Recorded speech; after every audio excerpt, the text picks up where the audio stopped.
Call Morris County Fiscal Court to order August 2nd, 2017. Under guests, we got Rivercrest. Chad, you want to come up and discuss the Sanitation District 1 and 2? Morning, sir. All right. No, it's not. I don't hear it.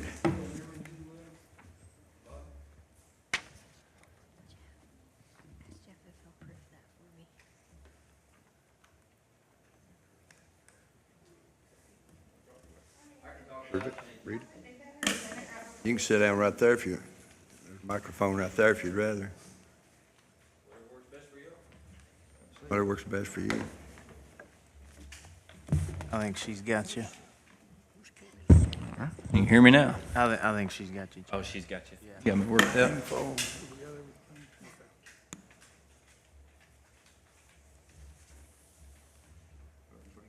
I need to stand up anyway. There we go.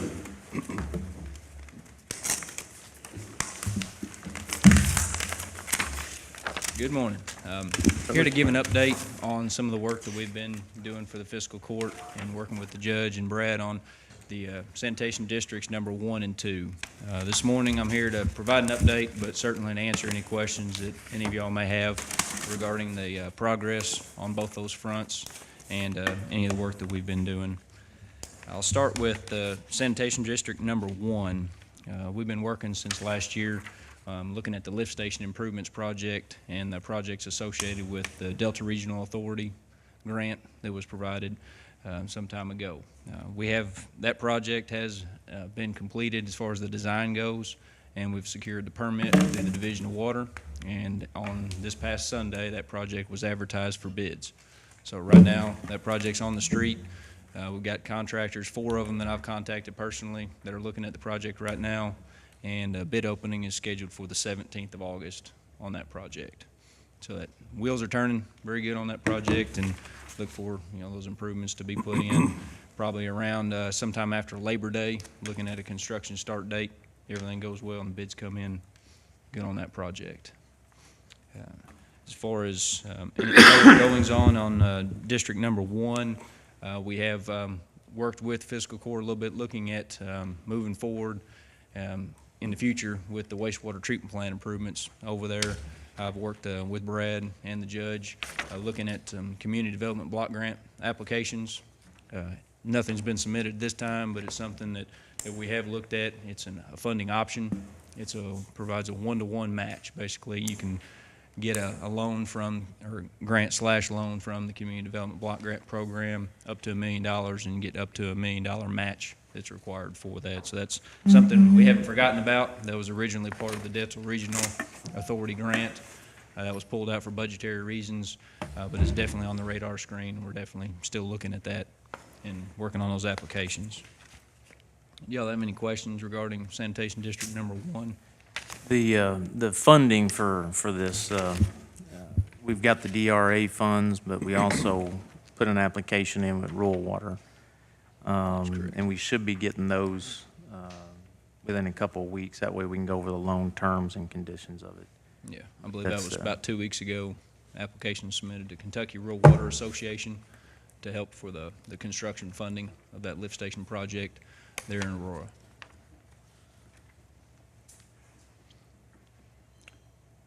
Any questions regarding that?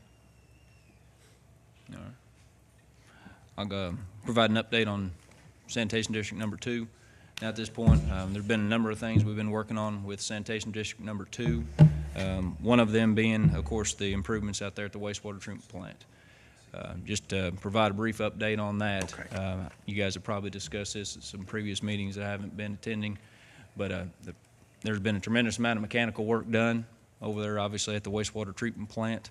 At this time, the mechanical system at the treatment plant is operating fine.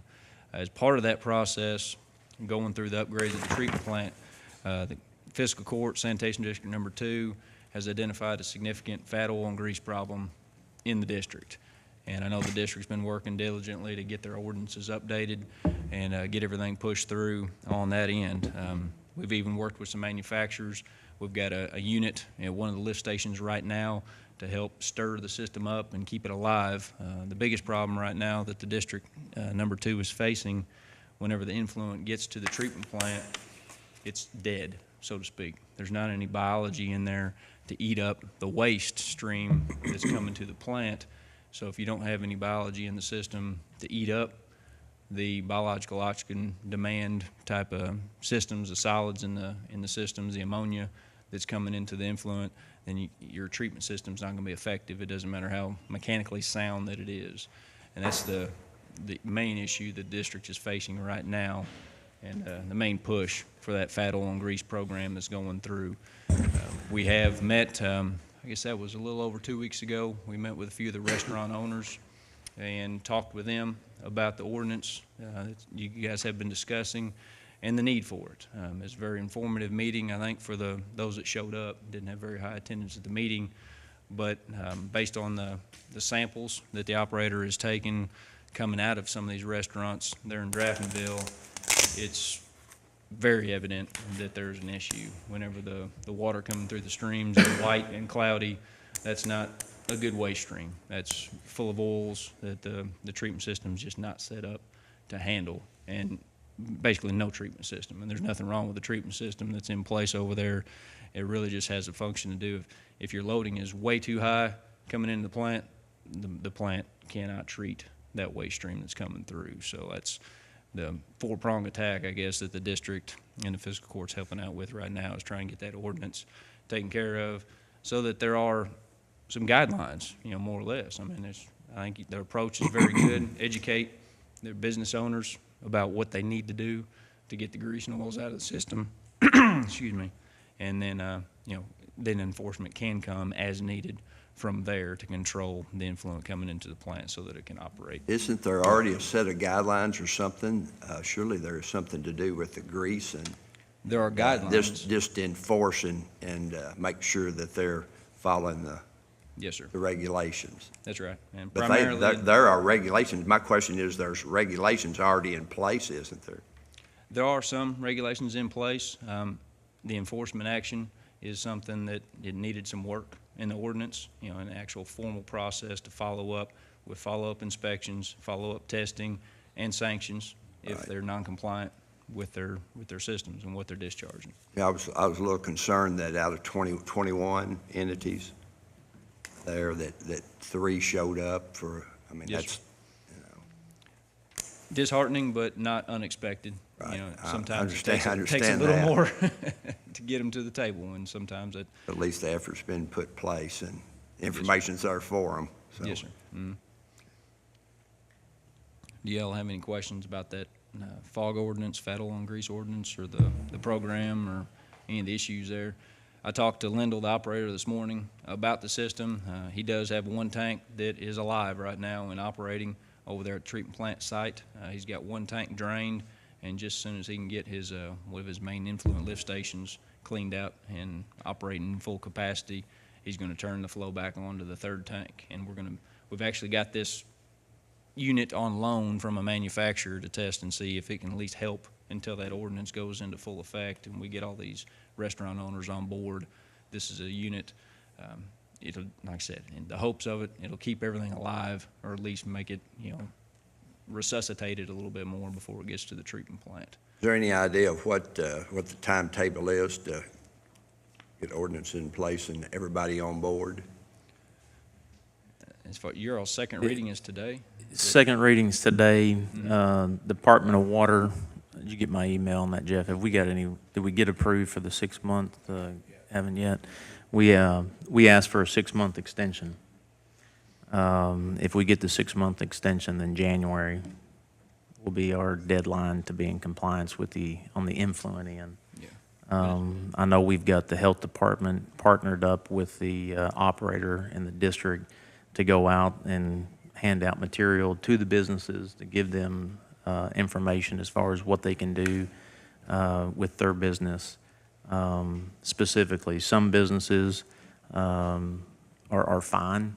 Other businesses When we talk about the BOD and the fog ordinance, the fats, oils, and grease, those levels that were put in, that 200 parts per million and the 400 parts per million, we've got some that are at 2,500 parts per million. That's right. And, so those businesses are going to have to be taking some drastic measures as far as management practices or equipment that can be put in place. But it's going to be business situation. Each business will have a different situation that they have to combat or deal with. But, Sure.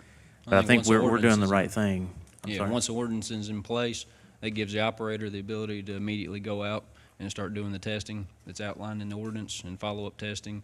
And then it's really just a timing thing from there. You know, once you get people on the hook, here's the results. This is what the ordinance says. This is what you're putting into the system.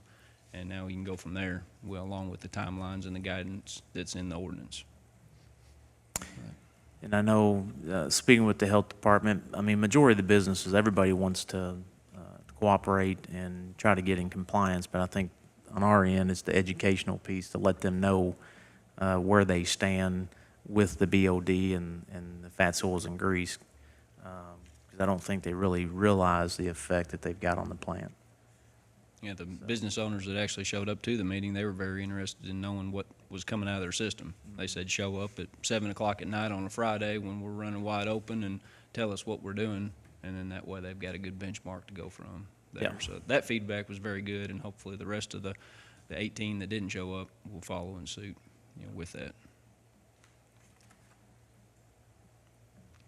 All right. Any other questions on the fats and oils and greases? I'll talk a little bit about the expansion project.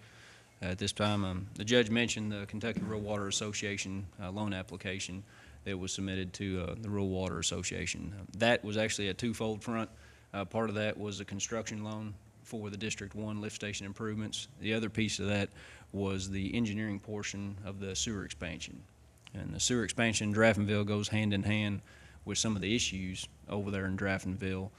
One of the main issues with having a lot of commercial customers is that the loading is unbalanced. And that was one of the things that the restaurant owners brought up was that, you know, hey, if we've got 75% of the loading to the treatment plant in Draftonville is commercial, you know, how can the Sanitation District, you know, basically go after them for putting in too much loading on the plant? If they had more residential customers, it would dilute the system, you know, the influent coming in, and that would help everybody out. And that's very true.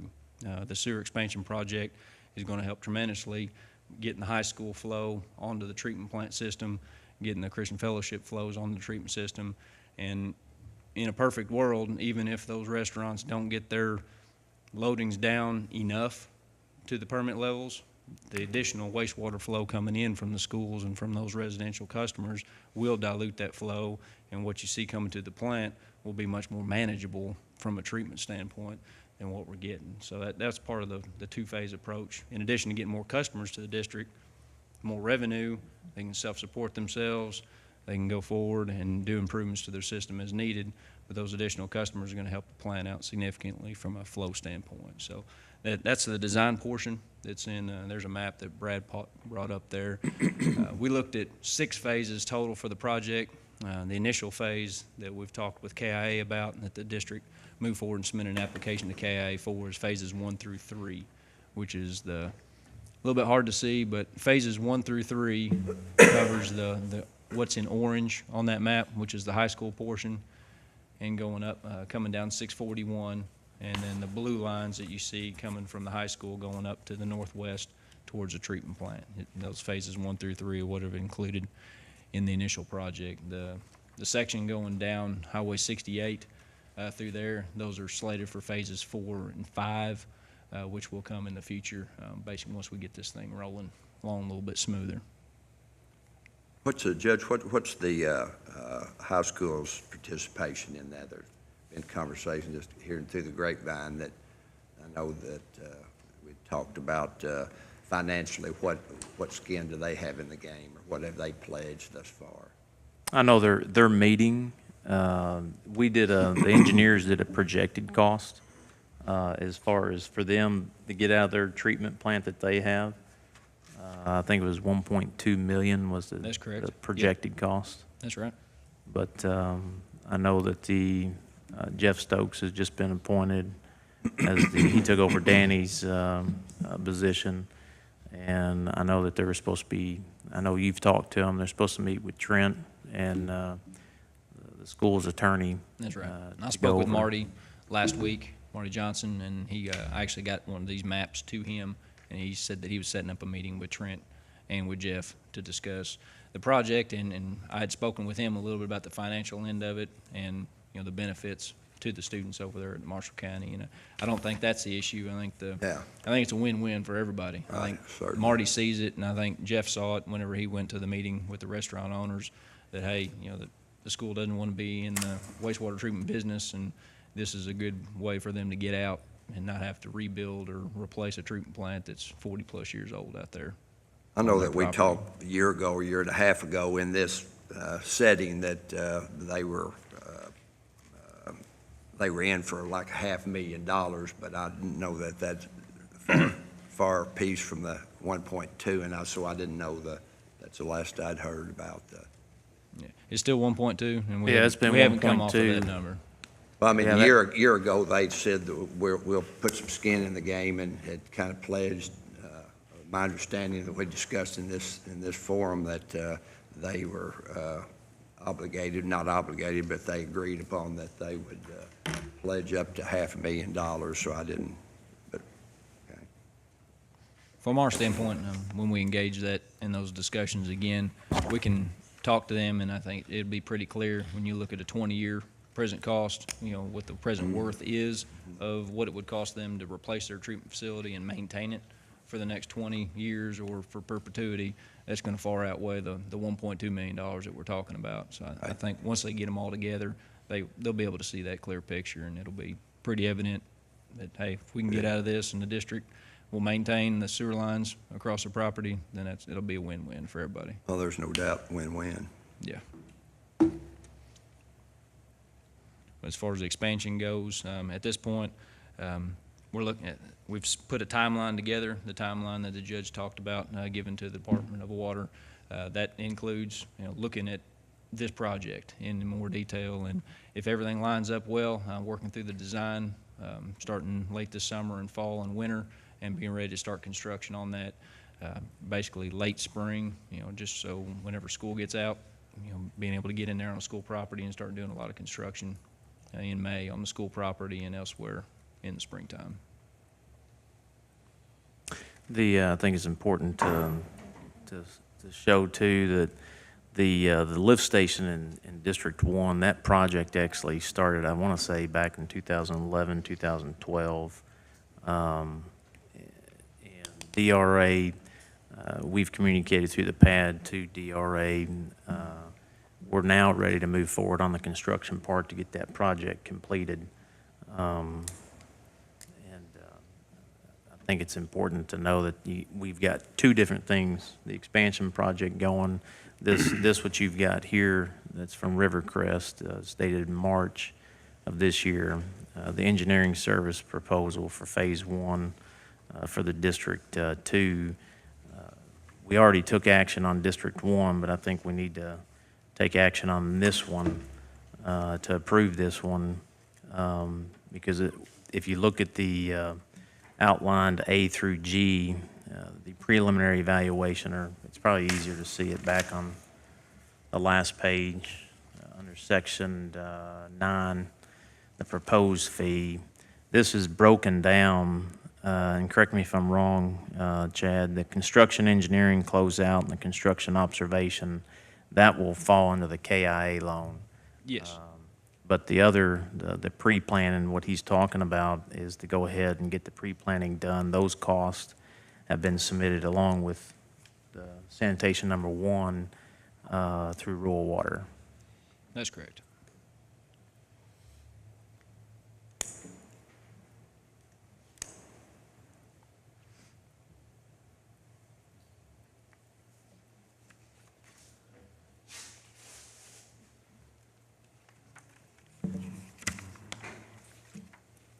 Y'all remember we met a couple months ago. We approved the District 1 engineering the drawdowns that have been going through DRA, now we're going into the construction phase of the District 1 project, but we're also bringing the engineering and planning from District 2 in with that cost.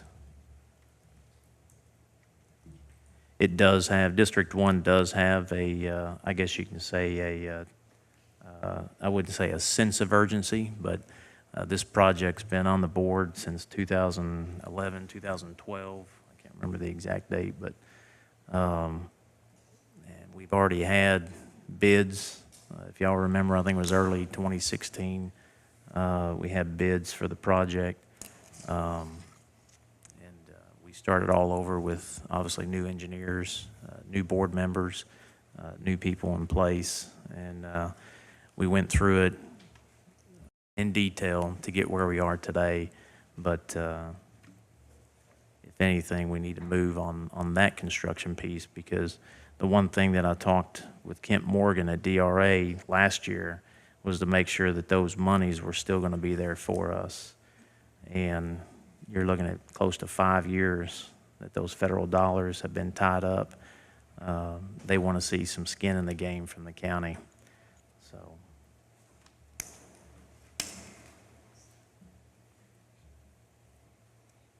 You're talking about these charges in Section 8, the proposed fees. Yes.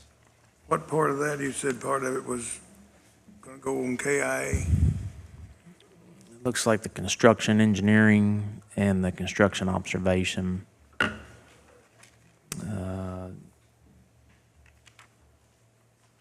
The direct expenses, is that going on the, is that It's on the part? rural water loan. Okay. The primarily, or the biggest piece of that is the surveying component. To perform the design work, the survey needs to be conducted for the corridors in the study. We get out there and get the topographic surveys done, setting benchmarks and control points for the design and construction in the following phases.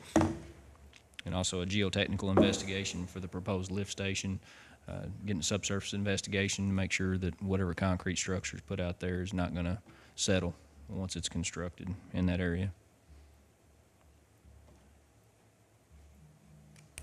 Yeah, I just want to clarify what portion of this, or is all of this? I didn't think all of it needed a motion. Just Right. a portion of it. Well, the construction and the observation, the engineering and observation is not submitted to rural water. Okay. Obviously, the board's heard this proposal, have they not? Sanitation Board? Or would- Yes.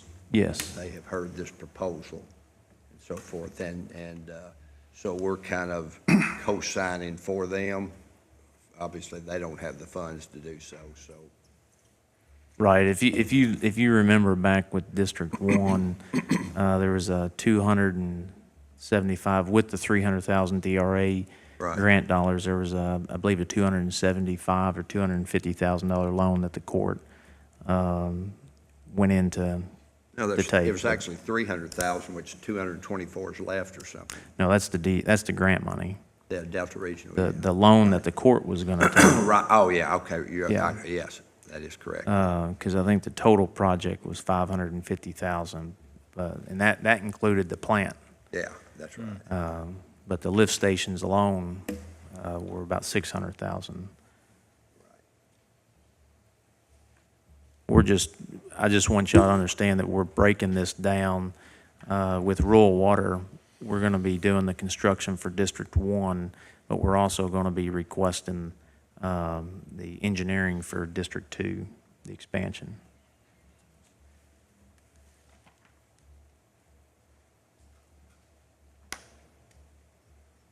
So there's 306,400 minus this construction engineering and closeout and construction observation, 45,000 and 96,000. That's Correct. what we're looking at, which is 160. Cuts that in half. That- Yeah, that- 106. Yeah, the 165.4. that'll be on the KIA. That'll come later for the construction for KIA. Is that correct? Yeah, the 141, yes. Yeah.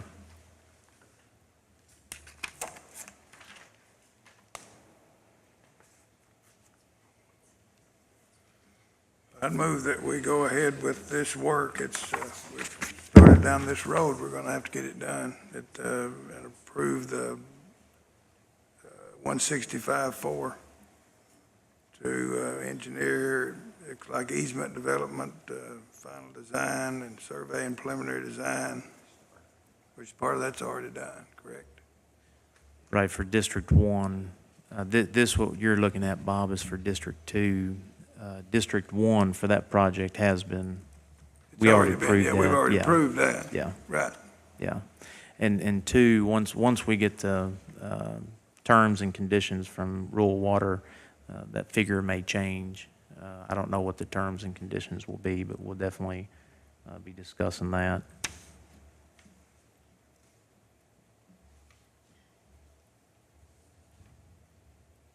Is the high school's decision to participate and at what amount is going to affect this plan? The engineers put their cost in the overall picture so that you can see what they propose their cost to be. Which is 1.2 million. Yes, sir. Yes. Okay. Yeah. So. It's up to the high school if they want, when and if they want to Right. get out of the business of sanitation.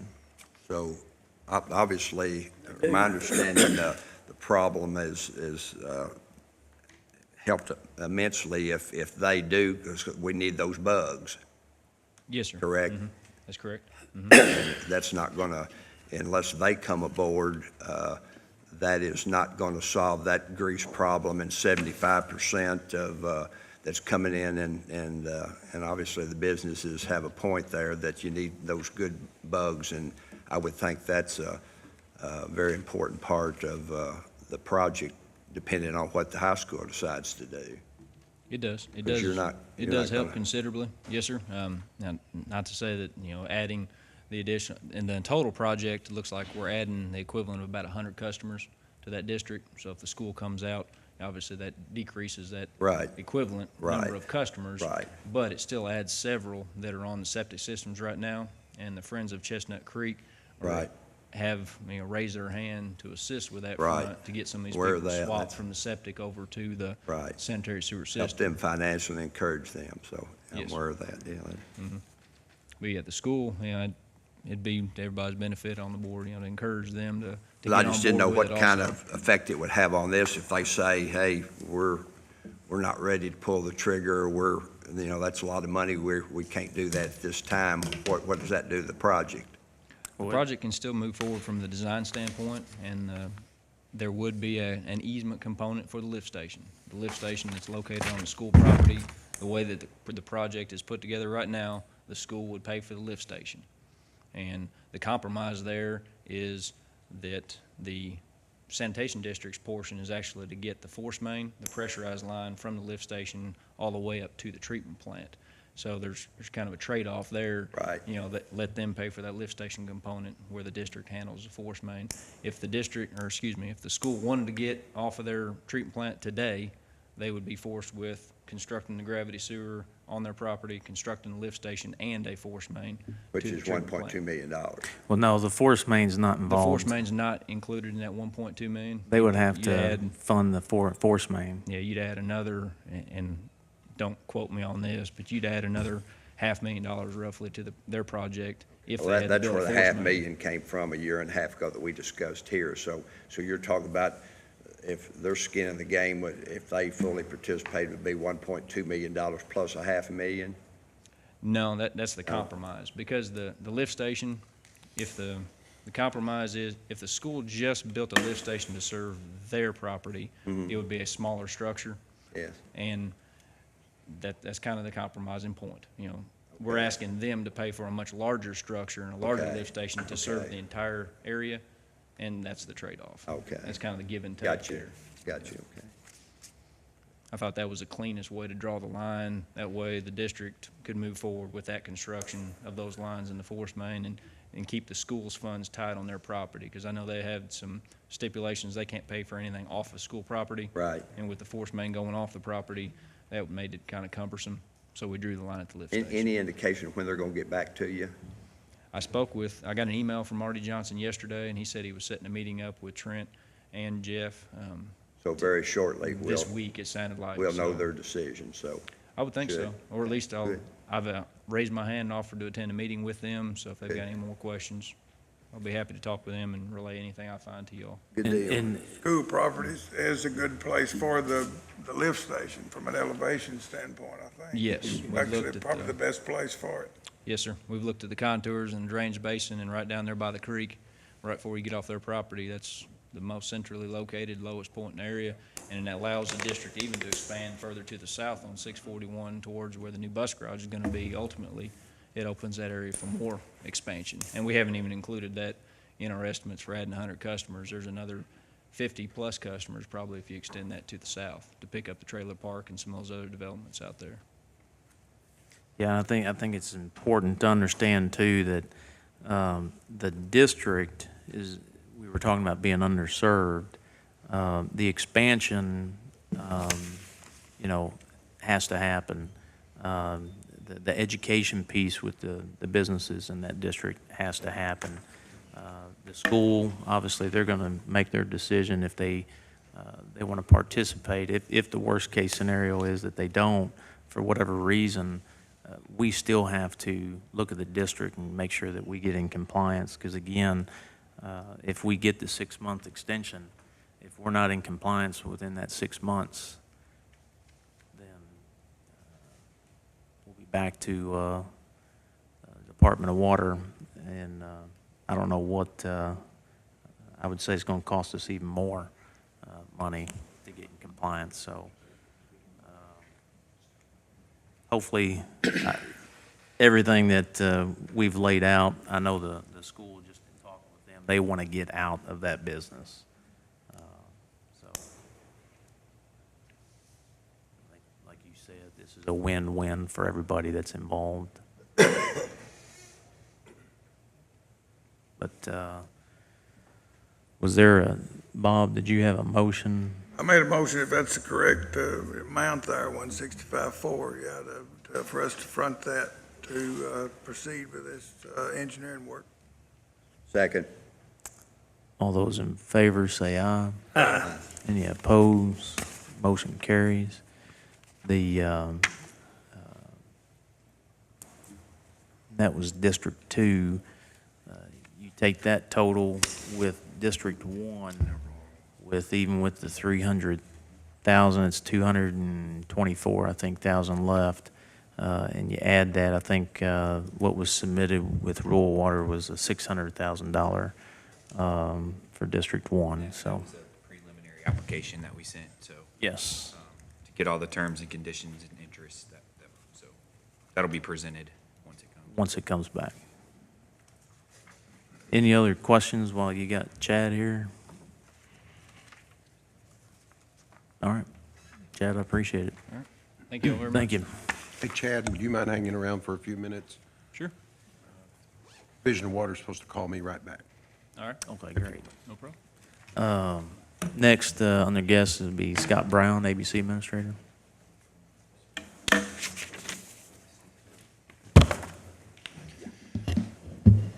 This quarter was from April 1st to June 30th, and we netted $88,014.10. That's with 43 establishments. We did lose an establishment this last quarter, so that'll go down one. We're looking forward to the state opening up the application process for another package store to see what happens.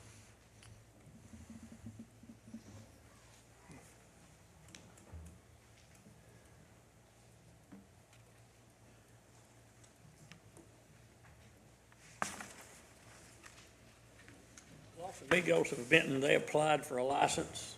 They have their license. It's in Aurora. With this total, there were 4 that has not reported yet, but and Los Amigos was one of them. But they've just opened in the old Aurora barbecue building.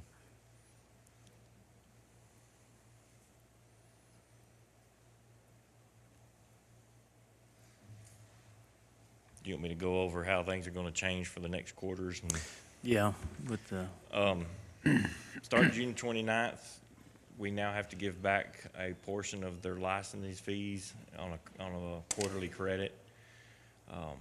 So that will mean somewhere between $33,000-$35,000 difference that we won't have the revenue next year. We have to give them a quarterly credit on what they pay for a yearly license. So in essence, they're getting a license for free. We just get to keep it for a little while. So that will make a big difference to our revenue coming in.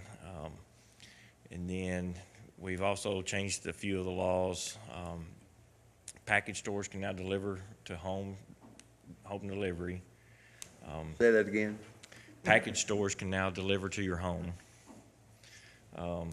after the June 29th.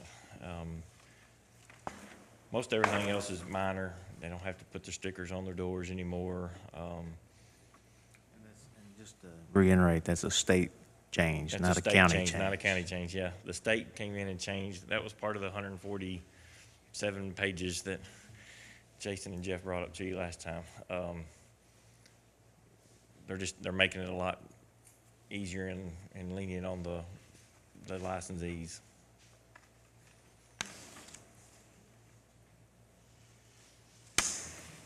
All those changes, and I know you heard it because you attended the same continued education program that I did, but the two gals from ABC said that Marshall County was the only county out of 120 counties in the state of Kentucky that opted out of the wide open bar. Nobody else in the state of Kentucky but us That's correct. did that. And I don't know if it's unfortunate for the counties or fortunate for Marshall County, but we attend the trainings, we go and we learn and we participate, and other counties are not. But apparently they chose to, apparently at least some of them know about it, but I'm certainly proud that this body decided to do that because we had established our ordinance and drew up our ordinance. We knew good and well that some of those facts in there were only a suggestion, and I'm glad that we did that, proud that we did that. But I found it strange that we were the only ones out of, and so did they. Right. That we were the only county out of 120 counties that did not opt in for a wide open standalone bar.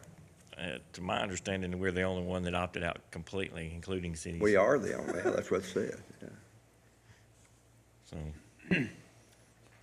I think that was staying with the tone of what the constituents in the county wanted. Sure. Who we represent.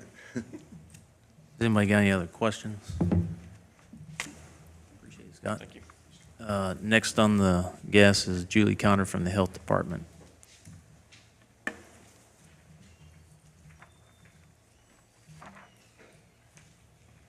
just going to give you all a quick update on what we're Julie, doing can to you pull that? prepare Can you? for Sorry, the yeah. eclipse. Thank you.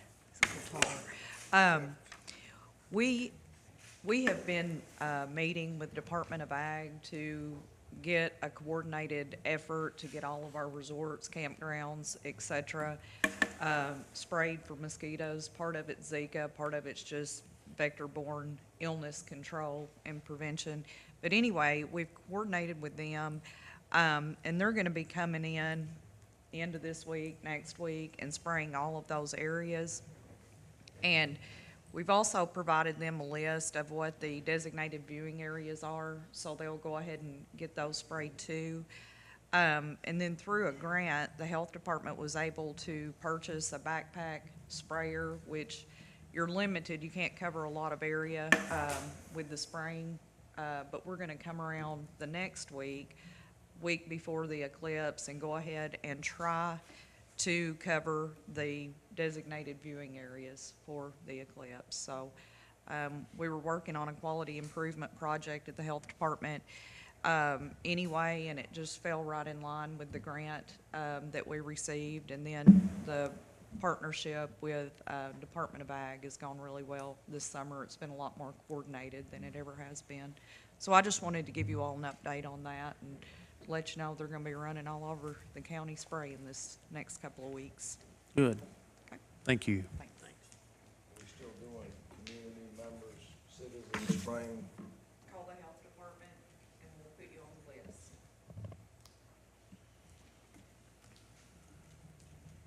Under correspondence, I just wanted to give you an update. The Workforce Development Board, I had an appointment to that board, and I appointed Jeremy Teague from Volker Chemical Corporation. I think he's an outstanding citizen, but I think he'll be a great asset to that board in the workforce development. Under the Homeland, or under correspondence, we got response on the Homeland Security Grant. I'll just read this. Dear Judge Neal, on behalf of Governor Matthew Bevin, I am pleased to inform you that your county has been awarded $17,290 from the Kentucky Office of Homeland Security Law Enforcement Protection Grant Program. The award is for the purchase of 26 body armor vests so the Morris County Sheriff's Office can better serve and protect the citizens of the county. The Law Enforcement Protection Program is a state program funded solely by the sale of confiscated weapons received by the Kentucky State Police from agencies such as your Sheriff's Department. Detailed information is forthcoming from our office about specific requirements to begin your task. However, until an agreement is formally created, signed, and returned to you, no portion of our funds may be obligated and or used in any manner. And that's from John Holliday, the Executive Director. Have y'all received anything else? Y'all haven't received anything, have you? Well, we sent some things back to Emily. Have you sent in what you needed to on that? Yes, I believe I sent Okay. it to Dave. We just don't have the agreement yet. They'll send that to us, and we'll need to sign that, then we can move forward in that manner. And we've already put out for bid for the vest, because at that time when we applied, it's for existing. Of course, with the two new hires, that's going to be included. And I checked with Jason Darnold, and he said it would be best to go ahead and bid, because that may get us over the 20,000 mark when we add those two. So that way that Sure. won't get us caught on that. Okay, great. Under correspondence, I just wanted to make a public announcement. There is going to be Monday, August 7th at 6 p.m. at the Veterans Plaza at Mike Miller Park. A Purple Heart monument is going to be erected there, and that starts at 6 o'clock. And Bill Fletcher sent me correspondence to make sure we made a public announcement of that. I've actually seen it. It's actually pretty nice.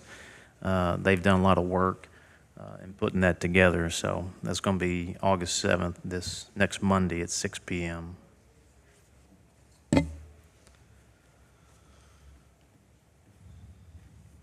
Under old business, approve the minutes for July 18th meeting. Motion to approve. All those in favor say aye. Aye. Any opposed? Motion carries. We've got the bids for 2 3/4-ton pickup trucks and 1 1-ton truck for the road department.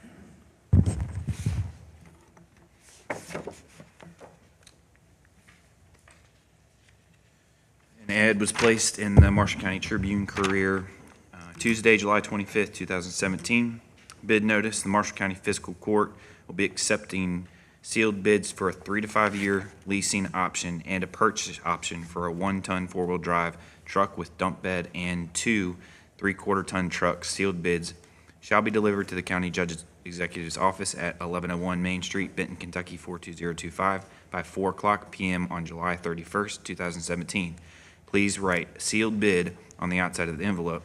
For any questions, contact Wendy Greer at the Marshall County Road Department, 270-527-3173. So there were 2 for the 3/4-ton trucks. First one was received July 31st, 2017 at 3:17 p.m.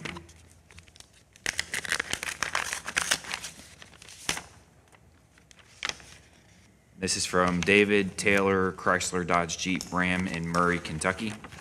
It's for a 2018 2500 Tradesman Crew Cab 4x4, 149-inch wheelbase, 6-foot box.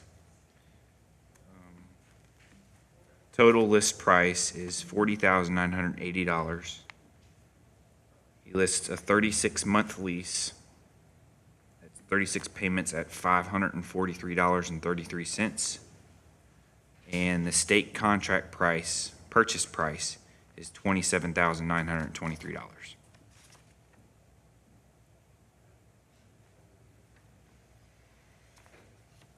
So their bid is the latter. I believe, yes, the state contract price, so the purchase price, is $27,923. From Taylor. Yeah, from Taylor, and then a monthly lease would be a 36-month lease for $543.33. I do not see in here where, there's mile options on the leasing. I think Wendy may have talked to somebody from, David Taylor about the leasing. Jacob had talked to them, and they said that there was different options on the leasing.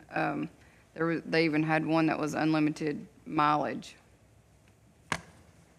We don't know if that's the one. Yeah, I don't know if that's, Yeah, it it doesn't doesn't verify. verify anything on that. So, and then the second page is basically the exact same thing for 2 3/4-ton trucks. So they're 27,900 and change for each individual vehicle. Yes, sir. For two of them, okay? All right, so that was from David Taylor. And this one's from Leon Riley. Received July 31st, 2017 at 1:17 PM.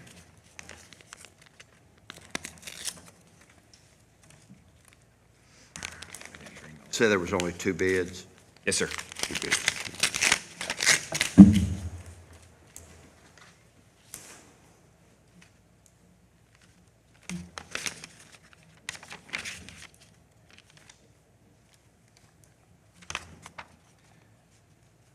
This is for a 2017 Ford F-250. Purchase price, $31,250.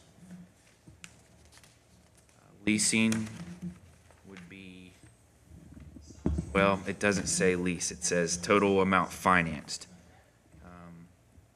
I guess this is for financing, a 36-month financing, 5.15% APR for a total payment each month of $934.69. For how many months? 36. And again, the purchase price was $31,250.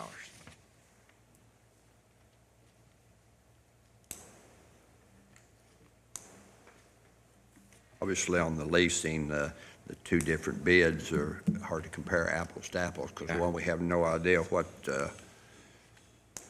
talking about. Oh, okay. So this is for the Ford Credit Municipal Finance Program. There's no security deposit, no prepayment penalty, and no mileage penalty. At inception, the new equipment title registration indicates the municipality as registered owner with Ford Motor Credit Company LLC as first holder. At term end, the municipality buys the equipment for $1.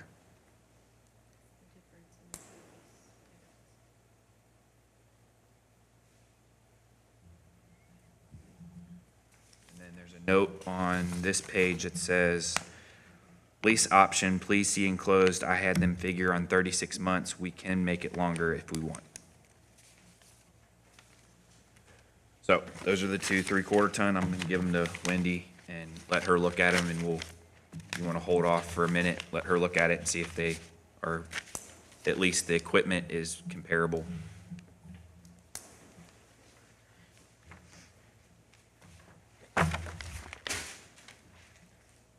Did I miss, did Riley do a 1-ton? I'm getting ready to do the 1-tons. Yep. So same bid notice for the 1-ton. We received 2. One from David Taylor, received July 31st at 3:17 PM.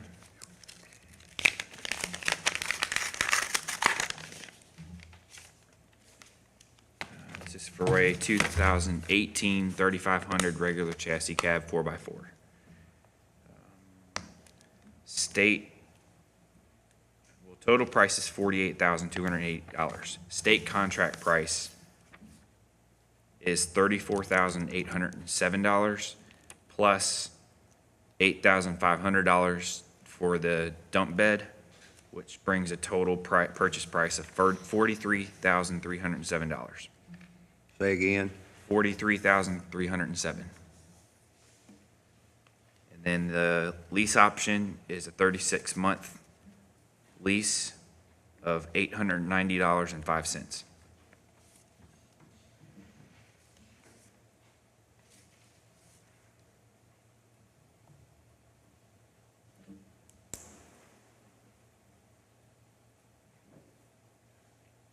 Okay. Questions about that one? Next one was received from Leon Riley, Ford, on July 31st, 2017 at 2:22 PM.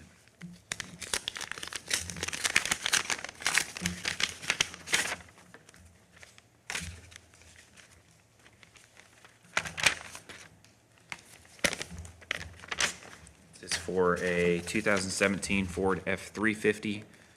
Purchase price is $35,600 with a dump bed, $8,548.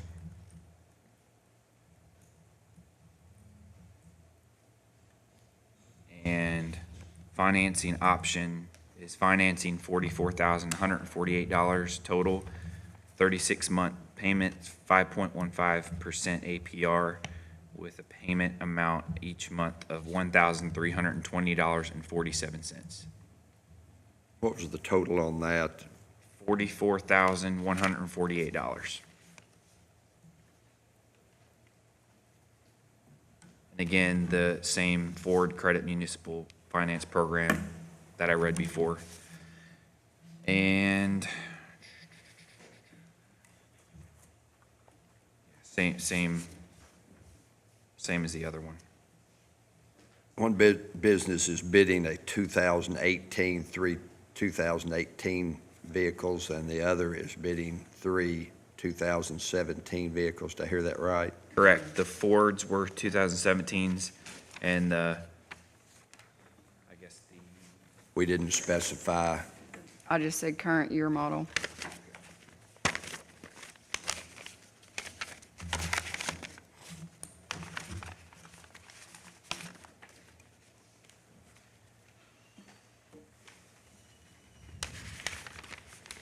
While she's looking at that, we're going to move on to Ordinance 2017-08, speed limit on Marco Street, second reading. Yeah.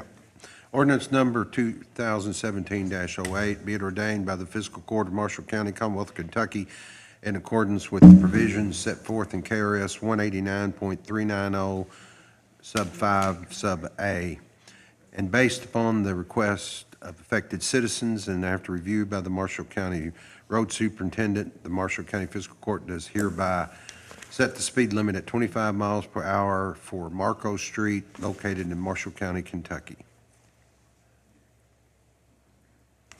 This the second day of August, 2017. Is there a motion? To approve the change in speed limit.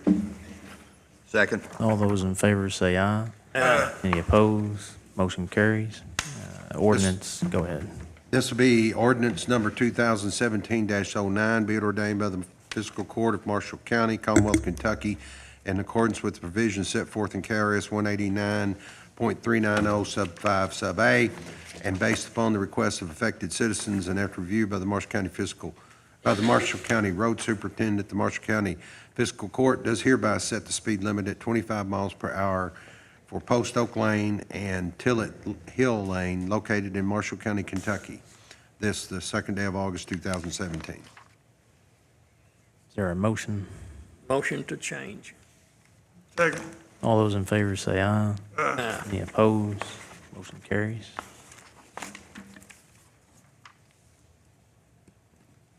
We got the fog, second reading of the fog ordinance, 2017-10. The amendment. This is the, under our current fog ordinance, this will be section, the new section 16, which will contain all of the changes as we had reviewed before. The first section, prohibitions. And in order, I'll just summarize that for you, unless someone wants it read specifically under prohibitions. It outlines the specific items that are prohibited. Then, continuing under 17, the specific pollutant discharge limits. Those limits are set out specifically. And B of that, restricted discharges. All of those are outlined. And then under 7, under all the way down to number 11, which sets out the maximum daily concentration parameters for different items that are in the discharge. The further, it outlines the dilution of water discharge, wastewater discharge, the protection from accidental and slug discharges. It reinforces the state requirements and further the pretreatment standards. Then, and that concludes the section that has been amended.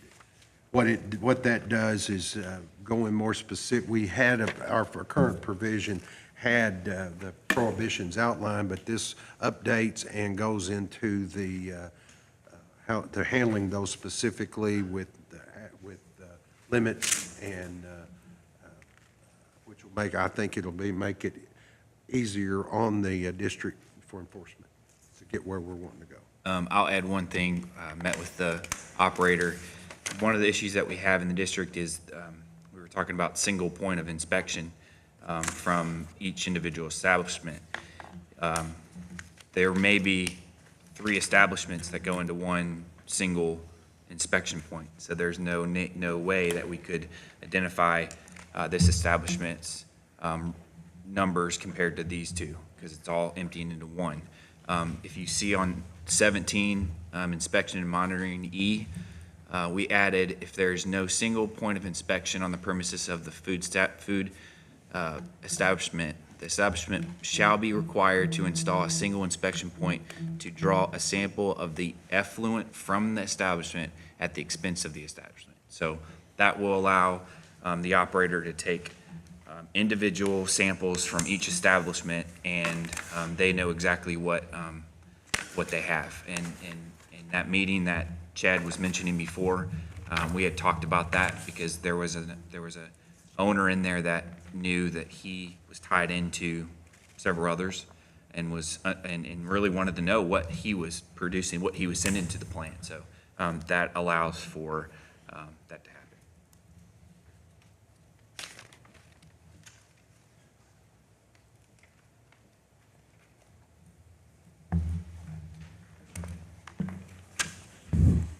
For ordinance 2017-10, we need a motion. Motion to approve second reading. Second. All those in favor say aye. Aye. Any opposed? Motion carries. The old business, just to give you an update, we met last meeting for the land acquisition over where the work was being done on Ridge Road. We did get in contact with the owner, and we did purchase that property. And I know that y'all have already pulled several tons. Yeah, we've actually hauled probably by now, we've hauled over 200 loads out of there, and we still have a whole lot, left to work with. Good.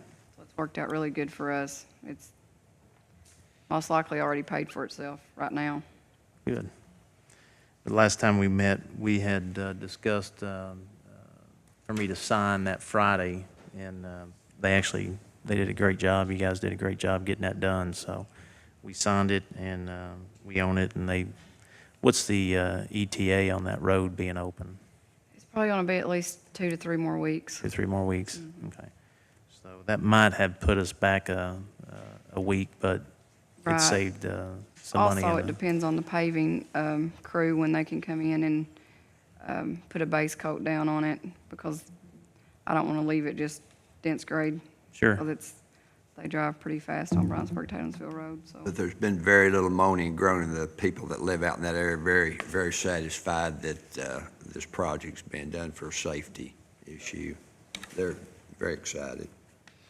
And Judge, you know, I appreciate you pointing out that, or addressing that, but Ms. Stevenson, She did. she put this together with one of the buyer with the seller out of state, and in a matter of 2 or 3 days, and it was well within the limits that the court had set, and we really do appreciate her efforts and ability to focus on that and get that done. Yes. It is observed.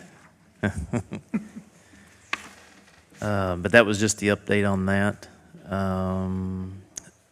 Under old business, contract with Glenn Harris for metal building at the road department, I think we, Yes, Mr. Harris had submitted a standardized contract, and there were several provisions that really needed to be adjusted. We have met with his attorney and adjusted those things, and the contract as stands appears to be acceptable to us as council, and would advise you to sign it in accepting that bid. So moved. is there a second? Second. All those in favor say aye. Aye. Any opposed? Motion carries. Under new business, memo of agreement, drainage issues on Treasure Island Road.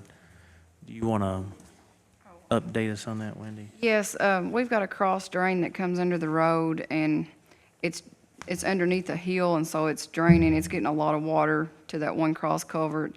And this cross culvert actually is shooting water across a lady's yard, and it's really washed it out really bad. And we're going to go in there and try to fix a drain down to the creek that runs behind her house, where it can drain properly without eroding any more of her yard. Just taking I've been it, over there a few times. It's a mess. it's just taking it on her property into the creek instead Right. of through her yard into the creek. Right. Tried to turn it and to get it in the creek, it just won't go. Move that we sign that agreement. If you need a motion. Is there a second? Second. All those in favor say aye. Aye. Any opposed? Motion carries. And then new hire, part-time at the road department. Wendy, you want to? Yeah, I recommend that y'all hire Mike Bonnell. He would be part-time, seasonal, taking Terry Green's place. He'd recently quit, and I needed someone else to follow the mowers, so he'd just be a laborer for part-time for $12 an hour. So moved. Second. All those in favor say aye. Aye. Any opposed? Motion carries. Under new business, road department employee wage change. Retirement of Jeff Jaco. Jacob Dimflip is going to take the head mechanic position. You wanna- Yes, I'm wanting to move him up to $23.50 per hour. He would be titled as the head mechanic. He would still be a mechanic, but he's got a lot of other responsibilities that he'll be taking on also. So I'd like to move him to $23.50 per hour. And then Nicole Ford, the secretary, her 1-year probation period's up, and I'd like to move her to $13.50 per hour. Jacob's just taking some of the responsibilities that Jeff had, but Yes. still mechanic. Obviously, he's good at what he does. Yes. Very good. Have no problem with approving both of those. Jacob Denfip and Nicole Ford. Second. All those in favor say aye. Aye. Any opposed? Motion carries. Under new business, the Hardin Community Building Lease Agreement. Yes, we have worked with the city of Hardin in drafting this lease agreement. It basically just puts in writing what how it's been handled in the past in regard to the city managing it and the expenses that the county are going to cover in regard to our property there. But I think this fits the recommendations as set forth by the auditors in regard to documenting these agreements on our properties around the county. Motion to approve the agreement. Second. All those in favor say aye. Any opposed? Motion carries. Under new business, the Marshall County Hospital District financial statements, year ending December 31st of 15, December 31st, 16. I just need a motion to receive it. Just acknowledging that we received them. So moved. Second. All those in favor say aye. Any opposed? Motion carries. Treasurer's certification hours under new business.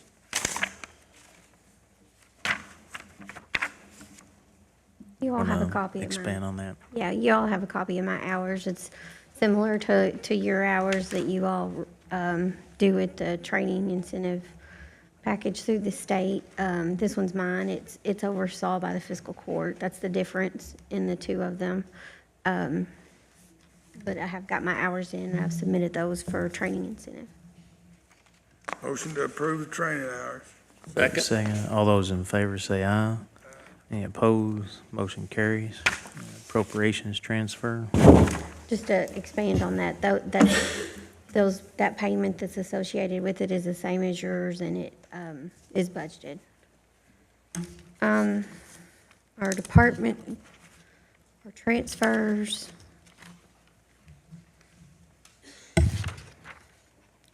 We have one coming from the general fund reserves and going to, I forgot to change that. That says judicial building travel. That's wrong. That's going to our HRA and FSA, which is FEBCO.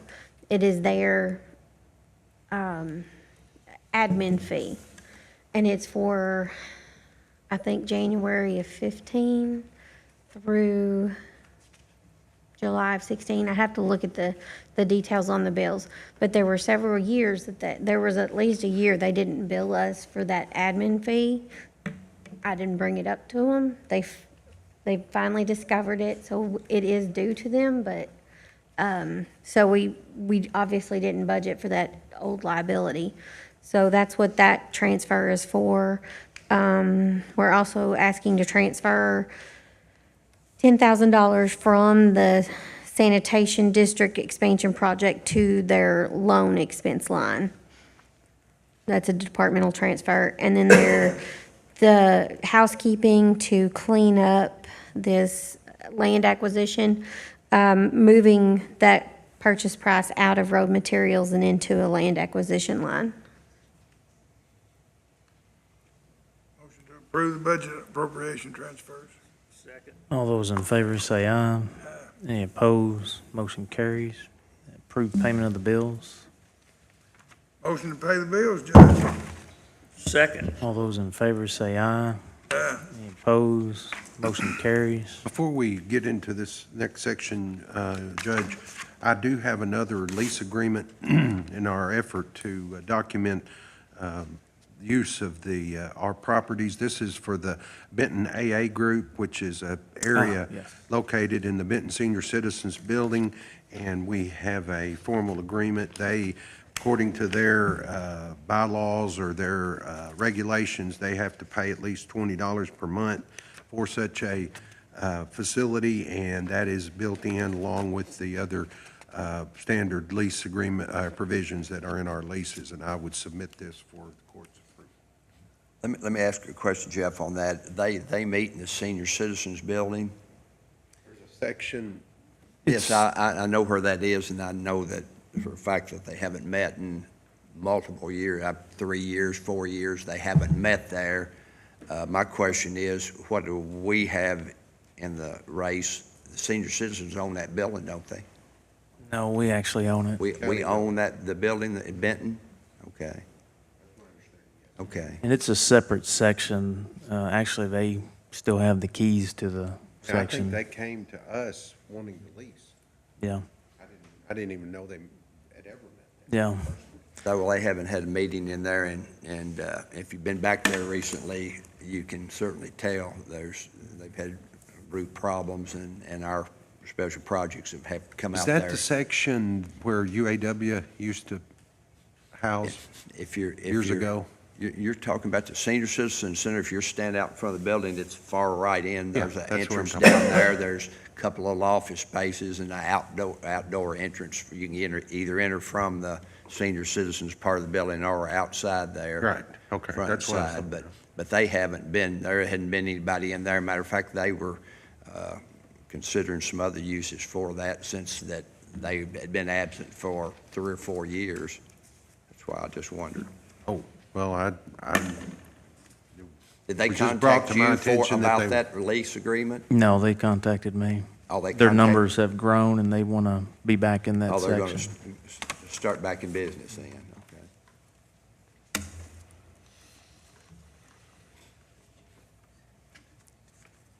So we need a motion on the AA lease agreement. Motion to approve the lease agreement. Second. All those in favor say aye. Any opposed? Motion carries.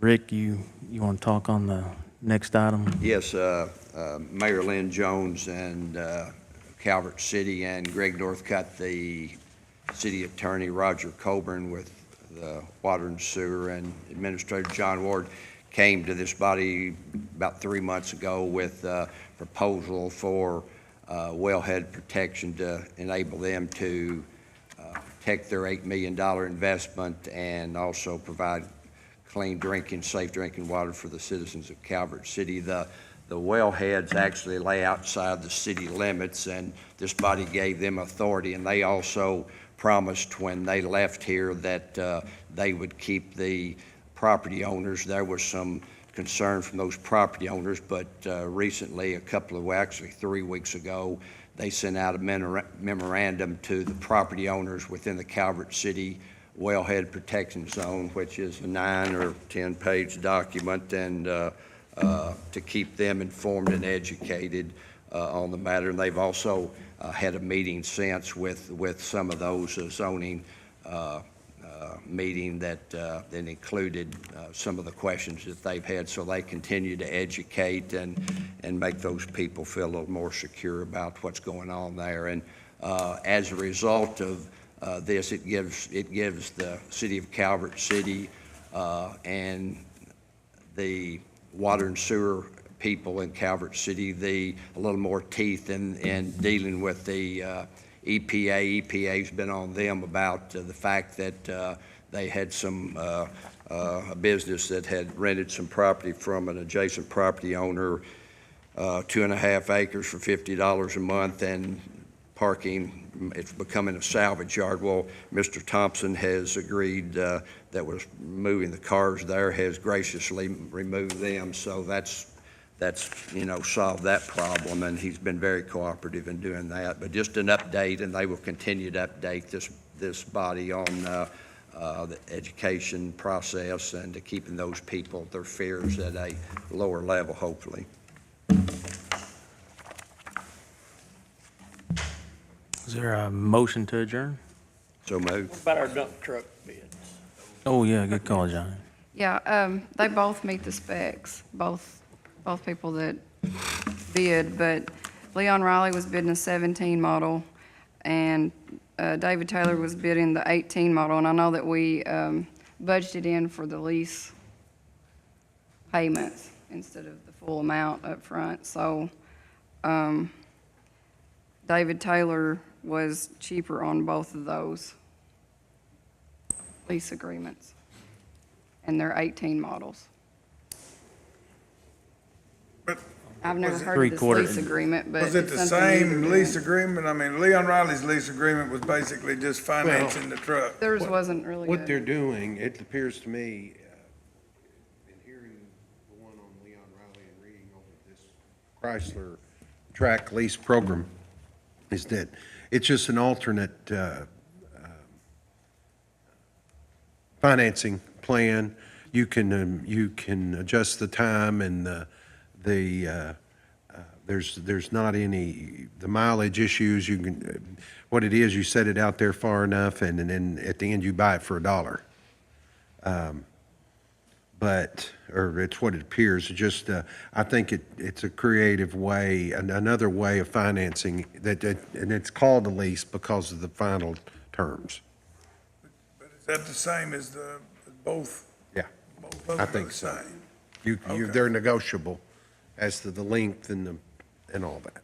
But on the 3/4 ton, Leon Riley's monthly cost was, or price was gonna be $934.69, and Taylor's was $543.33 per month. That's what I was trying to determine. I mean, at the Almost end of twice that- as much. At the end of Yeah, and that, it's for an 18 instead of a 17. but at the end of that, then we're gonna still have that vehicle. There's not gonna be a buyout for that Well, vehicle? according to that one, I mean, it's a $1 purchase to get it at the end.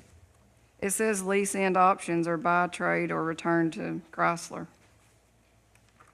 Yeah, I mean, For $1? well, the that Ford what- one said $1. The Ford Yeah, one's the This $1. Ford one said says $1, but the other one doesn't This say. one says you negotiate that out, which I think you can work it out the same way. I'm not familiar with what. Why don't The new we program. let Wendy contact both of them and get the Let me details explain of it? Okay, And we can come back on the We didn't know 15th. what buyout is. Yeah. okay. And we'll make that decision next meeting. If you just buy them right outright, I mean, the David Taylor's about $7,500 cheaper For the package. for all of it, yeah.